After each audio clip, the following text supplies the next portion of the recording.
Thank you guys for joining me on stage. So again, my name's Amanda Hatcher. I run the Cornell Entrepreneur Network. And when Lisa called me yesterday and said we had an opportunity to have her husband, Mark Tatum, join us, I said, yes, please. We want to hear from this amazing couple that make it work so well and have amazing jobs. And so we're going to change topics up a little bit, but talk about more of the same of what we had planned. And I'm going to pepper you guys with some questions, if that sounds okay. So, absolutely.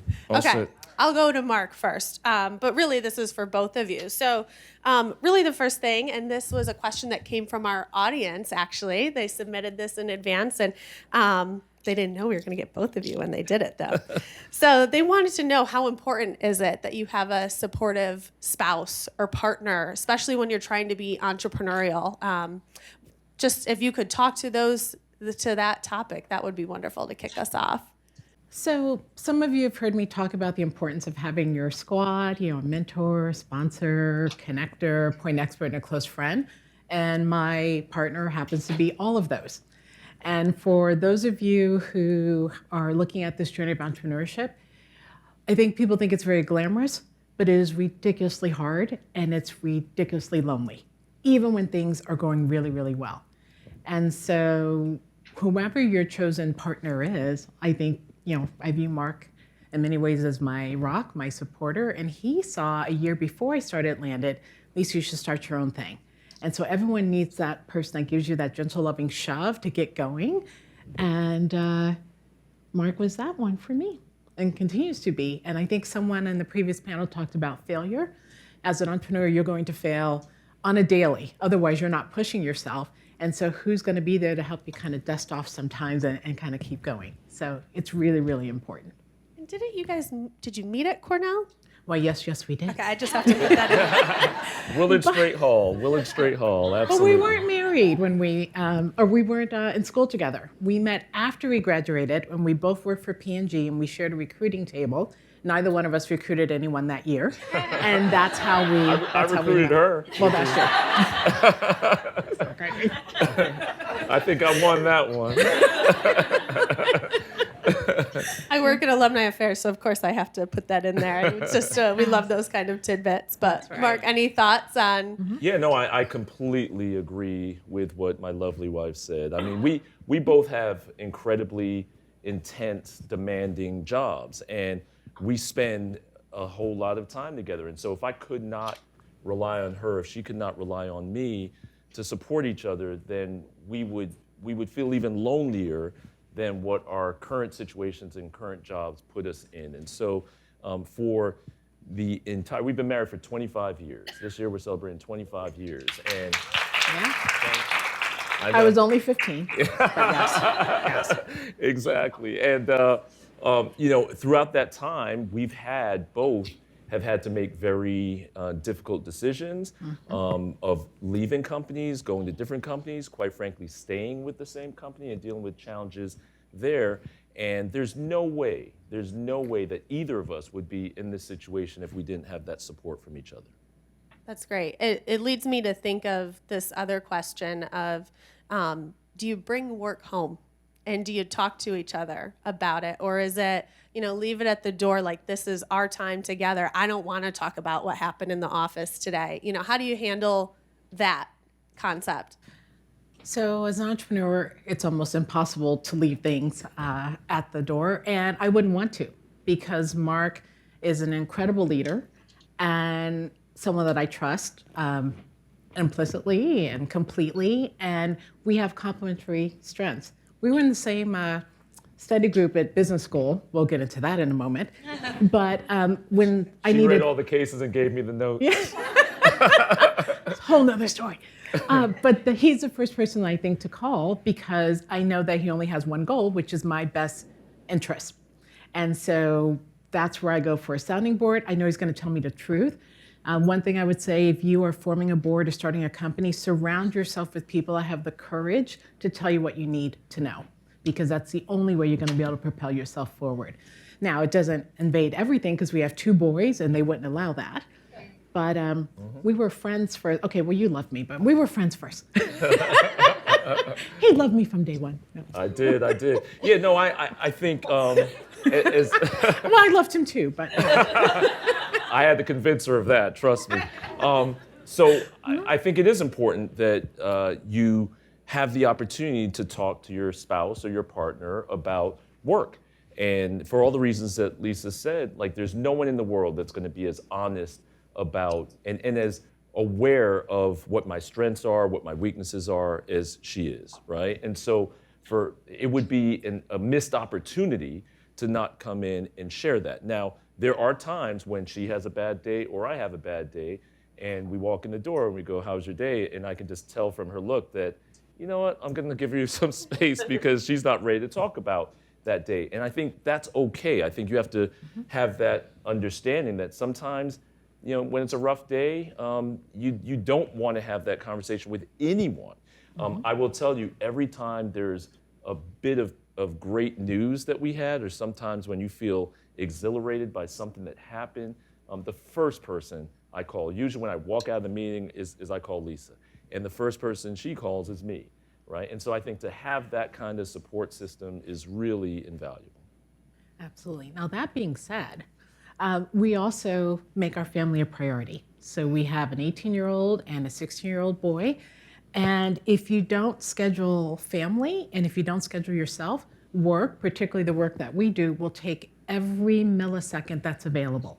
So we have this thing which we call mandatory family time because we have teenage boys, so you got to mandate it. But we on Fridays, something significant would have to be happening for us to go out on a Friday night, right? Because that's family time. So you have to prioritize each other and your family as you would your job. Yep. And I'll give you an example. I do a lot of traveling and a lot of traveling internationally.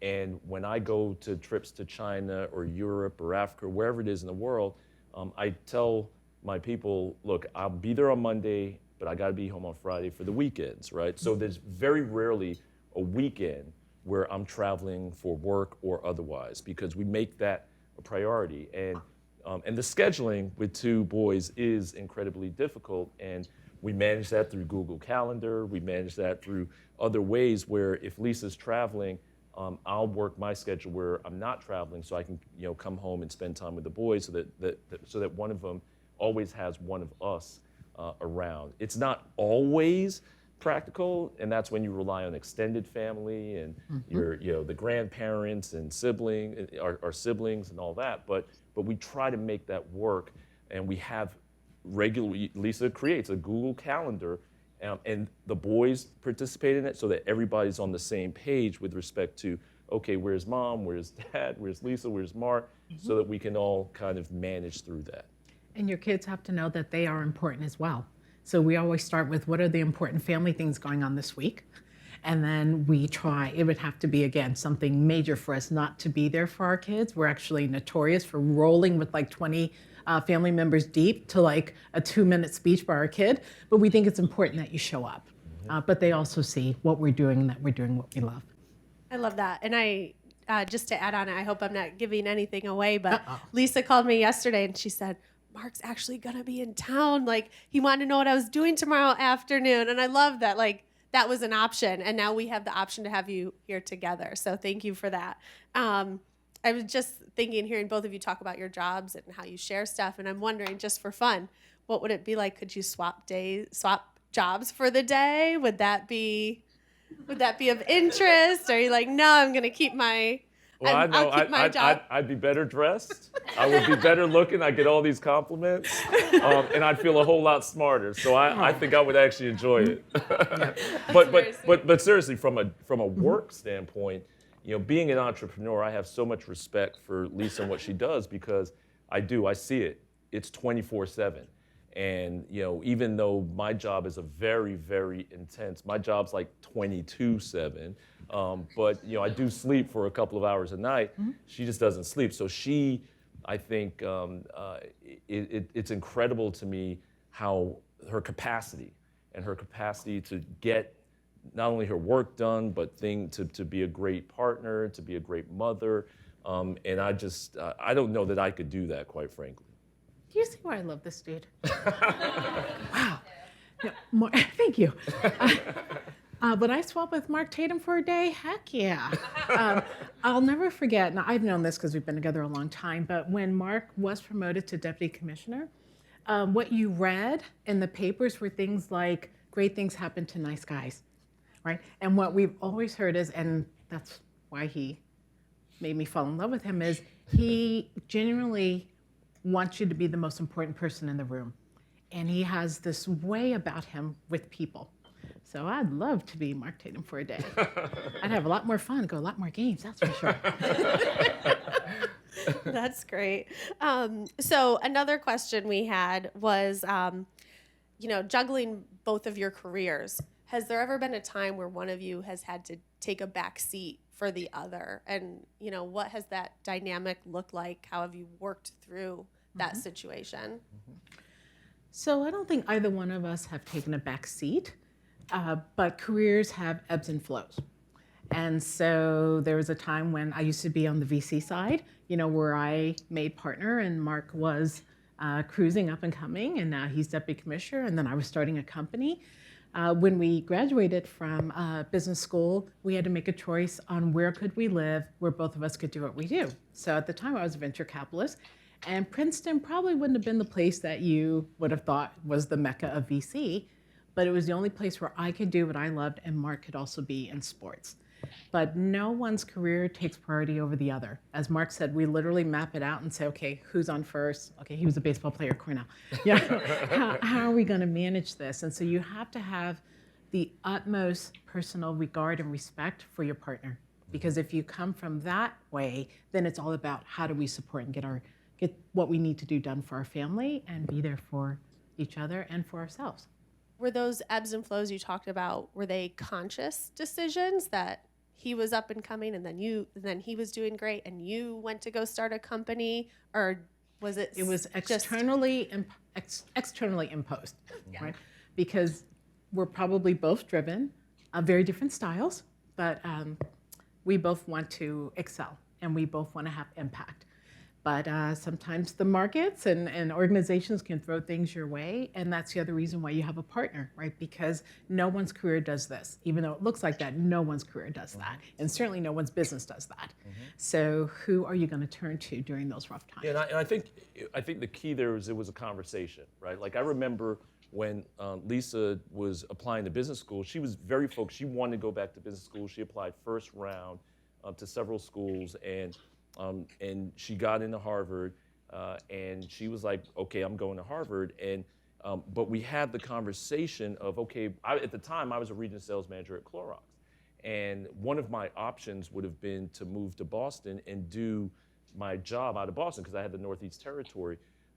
But I also then said, well, maybe I should apply to Harvard and then we could go together. And so I actually applied in the third round and got in. But if I had not gotten in, we would have made it work. And that wouldn't have been the next natural step in my career. I would have had to, Clorox is based in the Bay Area, and that would have been my next natural progression within the company. But we had made a decision that if I didn't get into Harvard, that was okay. I was going to put that on hold so I could go be in Boston with Lisa. So, having that conversation up front, never assuming that it was, that, well, my job is in the Bay Area, so you better get into Stanford, right? Like that was never the conversation. It was a conversation about what's best for the both of us.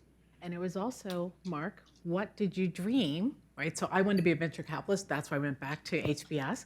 And so we were having this conversation. I'm like, well, what was your dream? And he's like, to be in sports. And I was like, well, then let's go do this. Even if you get 2 for the price of 2 at HBS, let's do it. And, no discount, no discount. That's right. Yeah, exactly. Right. Yeah. Right. And I do remember the last thing I'd say on this piece is with the ebbs and the flows. So when we had our first son, Lisa was really on that partner track. And I mean, she was in the office when she went into labor. Okay, that's watch it. Literally in the office when she went to labor and had to rush to the hospital. And when she, after she had our son, she was right back on that track. And it was a time in my career where actually, believe it or not, I had a boss who really made me pay for actually taking 2 weeks of paternity leave. And it she really penalized me for that. So it actually worked out where I just kind of peeled back at work so that I could. And I mean, Lisa would, not to tell too short, she would FedEx breast milk from San Francisco, okay. right? But like that. But I actually was okay taking a little bit of a step back because of this, because of my situation with my manager, instead of rushing out and going to get another opportunity, and ultimately it worked out. So more information than you needed to know. Exactly. But yes. Well, originally we were going to talk about building your squad a little bit, and I'm thrilled that we have part of your squad here with you today. And so I'm wondering if we could touch on that topic just a little bit about, obviously you guys are right there for each other, but what about expanding outside of spouses, partners, some takeaways for our audience that, if they're looking to build their inner circle, where would they start? Who do they trust? And Well, I believe you have to be as intentional with your network as you are with everything else, because just skill and experience is just not enough, right? I can look at your network and tell you how successful you're going to be and how far you're going to go, because at the end of the day, your network is your net worth. But we have to stop thinking about it as if it's, your 10,000 LinkedIn connections. It really is your small group, and you have to share the wealth. And so I talked in the beginning about having 5 types of advisors, right? If you just rely on a mentor, no one, some of you have heard me say, not even your mother wants you to come up and say, will you be my mentor? It's creepy, and it's like saying, can we go steady? And who says that anymore?